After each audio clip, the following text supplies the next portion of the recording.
Okay, good morning, everybody. Hope everybody's well. Happy Tuesday, Monday. Happy Monday. Hope everyone had an incredible weekend. Sorry yesterday for the technical difficulties. I had a major, to solve this big issue required a real technical intervention. I had to turn off my computer and put it back on again.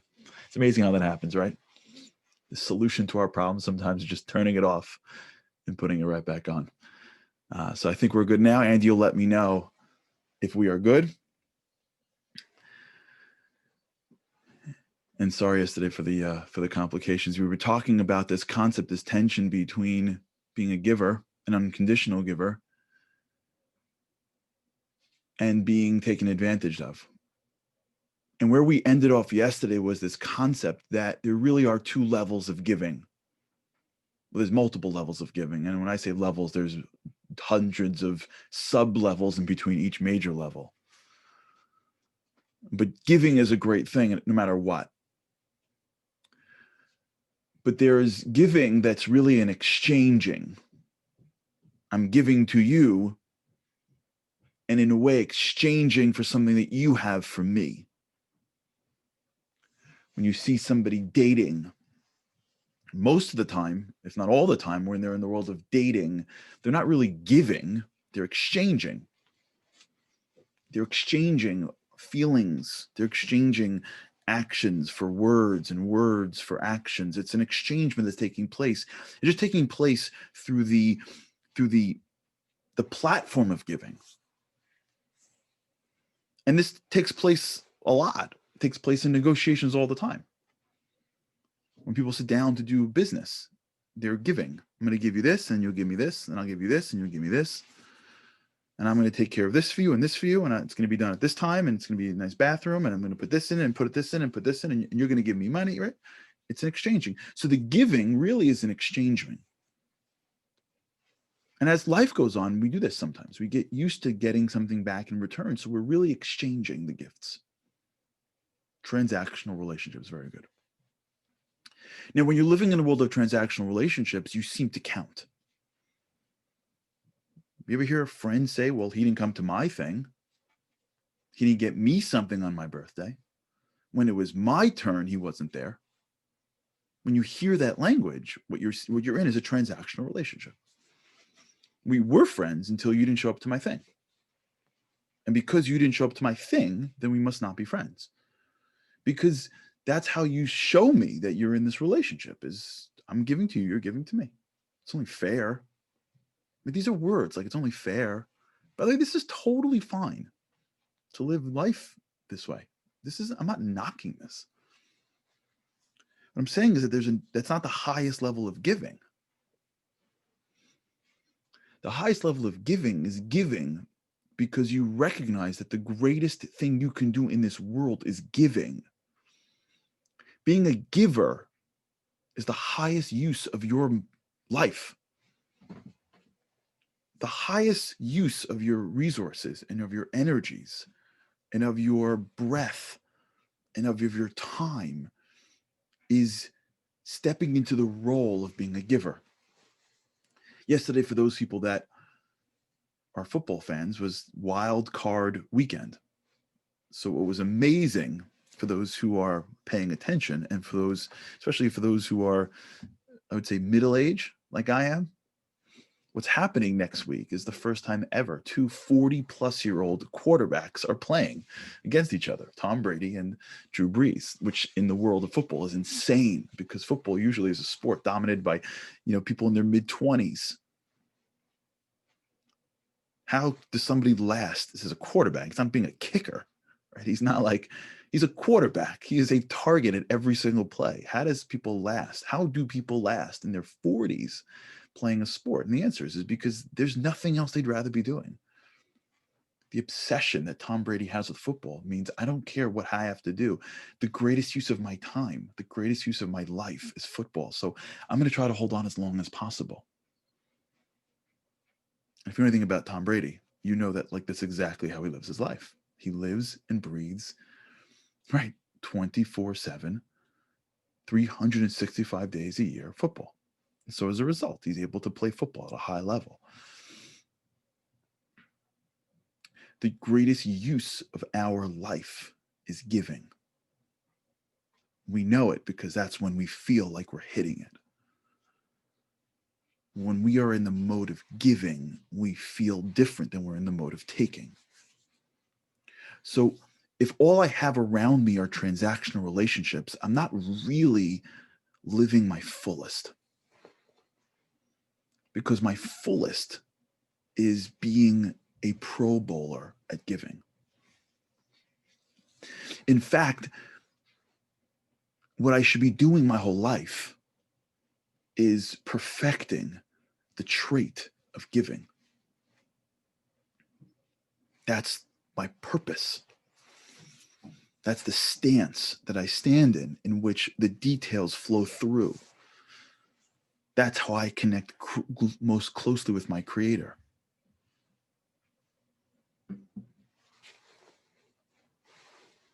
And when I'm living at a level of all I really have are transactional relationships, I'm not really in the place of where I am living at my highest. So if you're living with a few friends and all of the friends around you are really just transactional friends, you feel it. You don't feel it when you distract yourself. You don't feel it when you're having fun. But you feel it. You feel it for sure. If you're in a relationship and it's transactional, you feel it. A relationship with your family, kids and parents have descended to where it's just transactional. You feel it. I had someone tell me that, their parent would give gifts to their children. And as soon as they give a gift, they would expect at least the thank you in return, which is okay, but you feel it. That the gifting is done to receive. And so at least the beginning for us to draw distinctions is critical. Before we make moves and changes, if we want to be experts at giving, if we want to be proficient at giving, if we want to be world-class givers, we have to at least get the distinctions down. Got to at least know what's what so we can navigate the world and appreciate it and recognize it. Then these people I'm not in any relationship with, I don't even know them. These people I'm in a transactional relationship with, which is okay. And these people I'm in an unconditional relationship with. And just the ability to understand the difference is critical, because how else are we going to grow? But really, we're not going to grow at this until we start to digest the fact that for me, I need to be a giver, not for them. I don't need to give for you. It's not that I have and you need. So I'm being nice in the exchanging of what I have to what you need. The idea of giving isn't like, fine, I'm okay just sitting here saying nothing, but I guess because I heard the boost, I should really call my teacher. I'm not hooking up my teacher. It just looks like it. What I'm really doing is I'm actually hooking up myself. The giving really is the building of myself into being the person that's going to live the greatest life possible. Because the greatest life that I can live is a way in which I can figure out how to be giving without ruining myself. The greatest life that I can give is to figure out how I can spend my day giving without getting taken advantage of. But I can't get there until I first start to realize that I want to be giving all day. When you ask someone the question of how do you give without being taken advantage of, it comes from two different places. Either it comes from, well, I don't want to be taken advantage of, but I should give, versus I want to be giving all day. I'd love to give everything away. I'd love to be helping people all day. I'd love to spend but I have to be, I need to be mindful that can't possibly be the case in the physical world. But what would I want to be doing is I'd want to be waking up in the morning and just seeing around who I can give. That's a totally different stance. Do you see the difference between the person who's like, well, I'll give you the dollar, but like, I don't know. I don't want to be taken advantage of, versus I'm giving money away. And now I got to figure out, like, how can I give in the right way? But I got to keep on giving, because giving is where I become who I'm supposed to be. Giving is what I believe is going to get me more. I believe that if I'm giving my words properly, I'll have more insights and more wisdom. I believe if I be able to give charity properly, I'll be able to make more money. I believe that if I'm in the stance. Now, there is a concept that I like taking to from God, but let's leave that to the side. But like, you can't solve the equation of giving versus taking advantage of if you're not sure that you're coming to it from the place of, well, I must be giving. I see the value in giving. I see what my life could be like if I woke up in the morning and I went to bed at night, and between morning and night, I changed people's lives. I did something that was me giving to others at my job, in my home, on the whatever it was. You don't solve this issue by starting in the world of, but I don't want to be taken advantage of. You solve this issue by taking your giving and pushing it and pushing it. And as you push it to a place where you're like unsure, then when you lean into giving, do you go, well, is this too much? People don't even get started because they're like, well, if I start here, then how do I know? They haven't even given yet, and they're already like worried about like what happens if. By the way, this is how we do everything in life. You're thinking about dieting, and as you think about dieting, like, well, in 2 weeks I'm going on vacation, so I'll be on vacation. I won't be able to make my meals in the morning. So like, you know what? Well, I start it now because in 2 weeks I'm gonna be away for a day. So you know what? I'll wait till 2 weeks and I'm coming home. Then you come home. Like, the truth is, it's almost holiday season. I should wait for the holidays in summertime. I have to go away for the summertime, and then it's early in the year, and then it's winter time. I'm not gonna do it right. You ever have that? I should really call this person, but I know it's gonna be hard to call them. But tomorrow and they're away, and I call, and maybe I'll do it later, and I'll do it next week, and I'll just. Anytime we do anything that's hard, anytime we do anything that's meaningful, anytime we do anything that's valuable, the stance we take is we see like down the road and go, well, if it's not going to work out perfectly, then why even start? It's the exact opposite approach. The approach is, let me just do it today. Let me push myself a little bit more today. And if I can push myself a little bit more today, I will learn something new. I'll have visibility down the road. So in a week and a half from now, before I get on the plane to go away, I'll be able to figure out what to do. And if I got to take a day off, I'll take a day off. But I'd rather have a week and a half of good stuff. When you're living in the world of giving and you're already thinking about, like, when am I taking advantage of, the question is, unless you're in a very specific scenario of how that works, you're not even sure if you're even getting there or not. What are we worried about? We can be giving with our mouths. We worried about what's going to happen if we give people compliments. What's going to happen then? What's going to happen if we start to push ourselves into the world of where, when I wake up in the morning, I look at scenarios and go, how can I be giving in this scenario?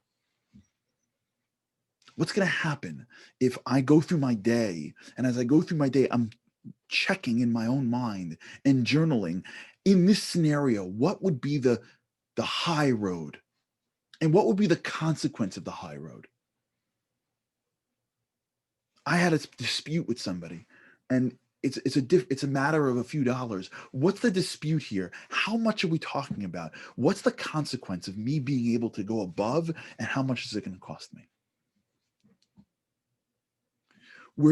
We get nervous to be taken advantage of. We get nervous about the people around us without having a real accounting of what that looks like. What happens if you show up to someone something and they don't come to yours? What happens if you give somebody a happy birthday card and they don't give one to yours? What happens if you say that you appreciate somebody and they don't respond back? What happens? What happens? What happens if you go somewhere and are gracious and you don't get responded back? What happens? They lose respect for you? You lose your job? What happens if you wake up in the morning and try to do a job for your boss and he doesn't appreciate it? What happens? So the first time, the second time, what happens? So when you hit the wall and you're stuck and you go, well, if I keep on doing it, this is what happens. Now you have a calculation to make.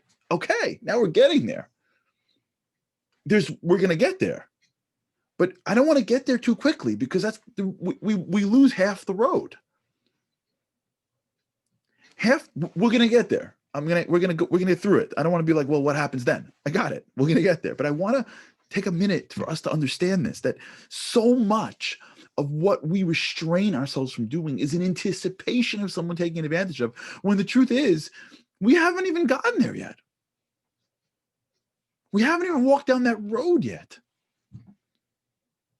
We haven't even been further along in being a giver and saying, well, what happens if that happens? Well, I don't know. It's still the right thing to do. And I go to bed and I know I did the right thing. And whatever it cost me, whatever little time it cost me, it was right. And I'm so much rather be right and be gracious than be transactional. So what happens? I got to find out. I got to journal it. I got to think about it. Did I get disadvantaged for this? Did I get hit by this? Is this going to cause me some negative, or am I just changing how people see the world because I'm role modeling what goodness looks like? If I walk in and people are constantly trying to show off and I just listen and tell someone how great they are and I don't put in my 2 cents in showing off, what happens? Do they think less of me? Or am I just creating some exposure to somebody about what it's like to be humble? What happens if I give somebody a gift? Now, you're supposed to tell someone you give somebody a gift. You don't have to hide everything. You don't got to also stick it in their face. But you can mention to someone that you're doing something for them. But what happens if you do that for them and they don't respond back? Was it wrong to do it for them? Was it right? Well, if it's right, do I need them to respond back? How many people we have in this world that give and give and give and give? They change humanity. They change humanity. Are they worse off? Because they go to bed at night and they go like, I gave more than I got. They walk into situations and they're thinking to themselves, how do I make this better? Even if the person around doesn't pay it back to me in return, I don't count my chips. We can't get to the world of what happens if until we recognize, and like we have to think about this today. This isn't like something that we just sort of like hear. We gotta let it that we recognize that the highest use of our life in this world is being a giver. That's what it means. Giving. It's not easy. It's great. Great isn't easy because if it was, everyone would be great. Wouldn't it be great then? The idea that our stance, and let me say it like this, our self-interested stance for our ability to be who we're supposed to be is in being in the giving position. That's how we go into things. There was a lot more to talk about. We're just beginning this process, as I can see from the chatter. We're not done yet, but we can't possibly try to solve this if we're coming at it from a transaction. If we look at it like, okay, I'll give, but if we're ready in the game of like, but what if they take advantage of me? If we're ready down the road of like this, we're not giving. We have to have our hands out. We have to be willing to be givers. And once we're willing to be givers, then when we start to lean into giving and we start to be vulnerable more, then we can only then assess the impact of what happens if we give too much. All right, we'll continue this. All right, everybody. Have an incredible day. With God's help, we can't wait to see you again tomorrow. Have a great day.